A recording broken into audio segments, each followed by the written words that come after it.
Welcome, boys and girls, and hello. This is your lesson 3 for Unit 5, so your third lesson.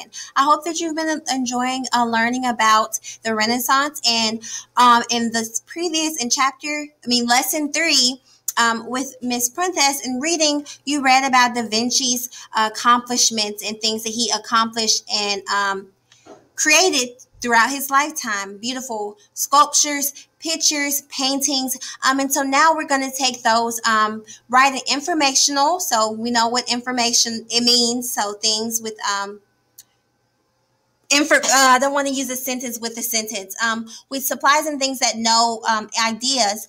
A paragraph about Da Vinci's ideas and accomplishments by identifying a topic, reasons, and evidence related to the topic that we're going to be writing about, which is Da Vinci's ideas and accomplishments. Okay, so before we go into anything we create, before we read, before we write, we're always going to come up with a plan. So in this lesson, we're going to be not only planning, but drafting. That means writing out an informational paragraph based on the information that we read in chapter 3.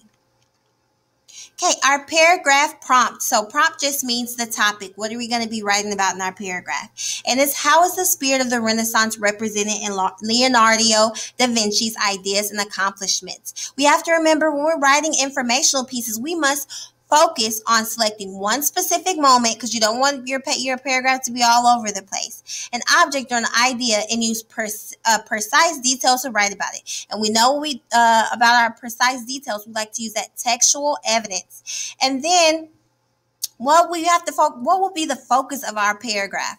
What will we be trying to express or write about that our reader will understand?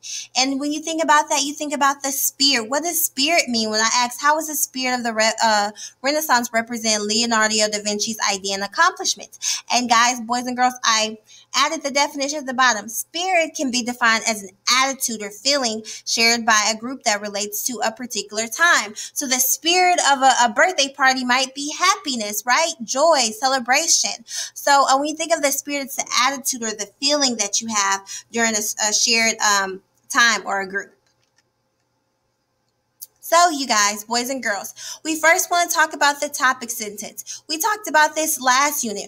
How are you going to introduce or begin your paragraph? Remember, you want to begin with a paragraph that snatches your attention. So, for example, we always want to talk about not only will your topic sentence be engaging and get attention, but you also want to make sure it brings up the main idea of the paragraph. For example, Leonardo da Vinci's ideas and accomplishments represented the spirit of the Renaissance in many ways. So that's a good topic sentence because we introduced that we're going to be talking about his ideas and accomplishments. Or you can say, there are many things Leonardo da Vinci thought and did that showed the spirit of Renaissance. So we're still going to be talking about his spirit of Renaissance and how his ideas and accomplishments reflected that, okay?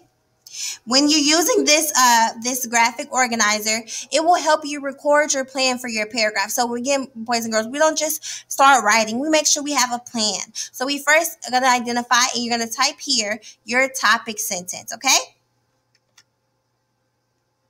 Next, we want to think about what evidence should our paragraphs include. Make sure that you have concrete details, which means that you get information from your text, from the text from chapter 3.